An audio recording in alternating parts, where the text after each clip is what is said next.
भाजपसोबतच्या युतीच्या प्रश्नावर राज ठाकरे यांनी उत्तर दिलंय। भाजपला पाठिंबा लोकसभेपुरता होता, विधानसभेबद्दल बोललो नव्हतो असं स्पष्टीकरण राज ठाकरे यांनी दिलंय। विधानसभेला 225 ते 250 जागा लढवणार असल्याचं राज ठाकरे यांनी स्पष्ट केलं। आरक्षणाचा मुद्दा म्हणजे फक्त मतांचं राजकारण आहे, जातीच्या मुद्द्याआडून माथी भडकवण्याचं काम सुरू आहे असं वक्तव्य राज ठाकरे यांनी पुन्हा केलंय। महाराष्ट्रात सर्व गोष्टी मुबलक आहेत, राज्यात आरक्षणाची गरजच नाही असा दावा राज ठाकरे यांनी केलाय। जातीपातींमध्ये राज्य विभागलंय, आरक्षणाचं राजकारण समजून घेतलं पाहिजे असं राज ठाकरे यांनी म्हटलंय। जातीच्या मुद्द्याला शरद पवार यांनी हातभार लावू नये, महाराष्ट्राचं मणिपूर होणार नाही याची काळजी पवारांनी सुद्धा घ्यावी असं म्हणत राज ठाकरे यांनी शरद पवार यांच्यावर निशाणा साधला।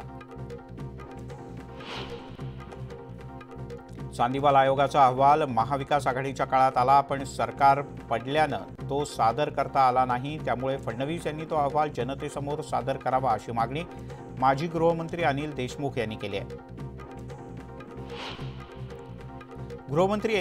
राज्याचे मुख्यमंत्री एकनाथ शिंदे आणि शरद पवार यांच्या बैठकीत अदानी समूहाचे सुद्धा काही अधिकारी उपस्थित होते अशी जोरदार चर्चा सुरू झाली आहे। कारण उद्धव ठाकरे आणि काँग्रेसचा अदानी समूहाला तीव्र विरोध आहे, मात्र गौतम अडानी हे शरद पवार यांचे निकटवर्तीय मित्र मानले जातात। शरद पवार यांचा अदानींना विरोध नाही अशी माहिती मिळते। या मुद्द्यावरून महाविकास आघाडीत बिघाडीची शक्यता वर्तवण्यात येते। मुख्यमंत्री आणि शरद पवार यांच्या बैठकीत अदानी समूहाचे अधिकारी उपस्थित होते अशी चर्चा सुरू आहे। यावर अंबादास दानवे यांनी प्रतिक्रिया दिली। आम्ही एकत्र आहोत म्हणजे एकच विचारांचे आहोत असं नाही। पवार हे कोणत्या विचारानं गेले हे माहीत नाही, पण शिवसेना आपल्या भूमिकेवर ठाम असल्याचं दानवे म्हणाले। उबाठाचे नेते वरुण सरदेसाई यांनी काँग्रेसच्या नेत्यांची रविवारी भेट घेतली। वांद्रे पूर्वची जागा उबाठा पक्षाला सोडण्याचा आग्रह शिवसेना उबाठाचे वरुण सरदेसाई यांच्यामार्फत करण्यात आलाय। यावर स्थानिक आमदार जिशान सिद्दीकी यांनी प्रतिक्रिया दिली आहे। काँग्रेसला ठोस भूमिका घ्यावीच लागेल। काँग्रेसच्या पक्षांतर्गत बैठकीला उबाठाचा नेता कसा काय येऊ शकतो असा प्रश्नही त्यांनी उपस्थित केला।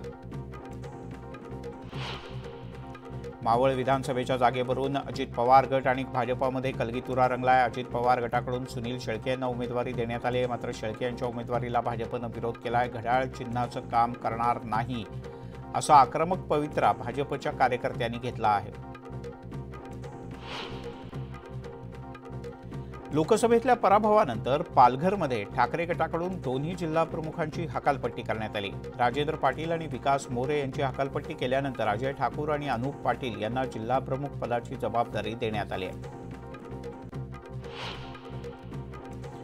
पूजा खेडकरनं यूपीएससीच्या निर्णयाविरोधात उच्च न्यायालयात एक याचिका दाखल केली। यूपीएससीनं पूजा खेडकर हिची उमेदवारीच रद्द केली, तसंच तिला शोकॉज नोटीसही बजावली। या विरोधात पूजा खेडकरनं उच्च न्यायालयात एक याचिका दाखल केल्याचं कळतं।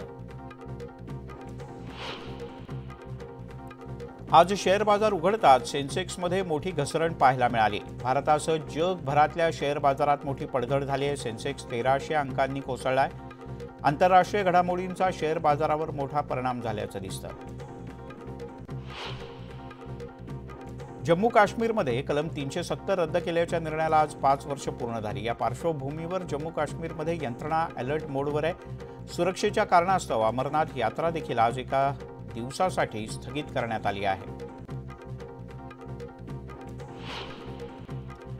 बांगलादेशमध्ये पुन्हा एकदा हिंसाचार उफाळून आला। या हिंसाचारात 90 पेक्षा अधिक लोकांचा मृत्यू झाला। यात 15 पोलिसांचा समावेश आहे। बांगलादेशात अनिश्चित काळासाठी संचारबंदी सुद्धा लागू करण्यात आली। सर्व सोशल मीडिया प्लॅटफॉर्मवर बंदी घालण्यात आली आहे। बांगलादेशातल्या या हिंसाचारात प्रामुख्यानं हिंदू मंदिरं आणि नागरिकांना लक्ष्य करण्यात येत आहे। नागपुरात कार चालकाला वाचवण्याच्या नादात नियंत्रण सुटल्यानं ट्रॅव्हल्सची बस थेट डिव्हायडरवर चढली, मात्र सुदैवानं वेळीच बस थांबल्यानं प्रवाशांचा जीव वाचला।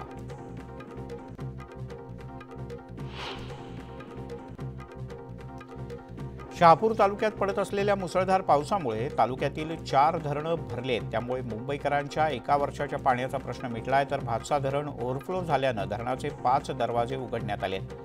17,594 क्युसेक्स या वेगानं पाण्याचा विसर्ग भातसा नदीत होत आहे। अमरावतीमधील मुक्तागिरी धबधबा मुसळधार पावसानं प्रवाहित झालाय. उंचावरून कोसळणाऱ्या धबधब्यामुळे निसर्गाच्या सौंदर्यात आणखीनच भर पडते. या धबधब्यानं मुक्तागिरी पर्वतरांगांचं सौंदर्य अधिकच खुलून दिसत आहे. बदलापूरच्या माणकिवली MIDCत रासायनिक कंपनीत एक जबरदस्त स्फोट झाला. या स्फोटात सगळी कंपनी जळून खाक झाले, तर रिॲक्टरचा रिसिव्हर उडून तब्बल 400 मीटर लांब असलेल्या एका चाळीवर जाऊन कोसळला. यात एका लहान मुलीसह एकूण 3 जण जखमी झाले आहेत. सातारा पुणे महामार्गावरील पाचवड फाट्याच्या जवळ पुण्याच्या दिशेनं तांदूळ घेऊन येणाऱ्या ट्रकनं अचानक पेट घेतला. या आगीच्या झळा 15 ते 20 फुटांपर्यंत जात होत्या. भीषण आगीत सगळा ट्रक जळून खाक झाल्यानं लाखो रुपयांचं नुकसान झालंय.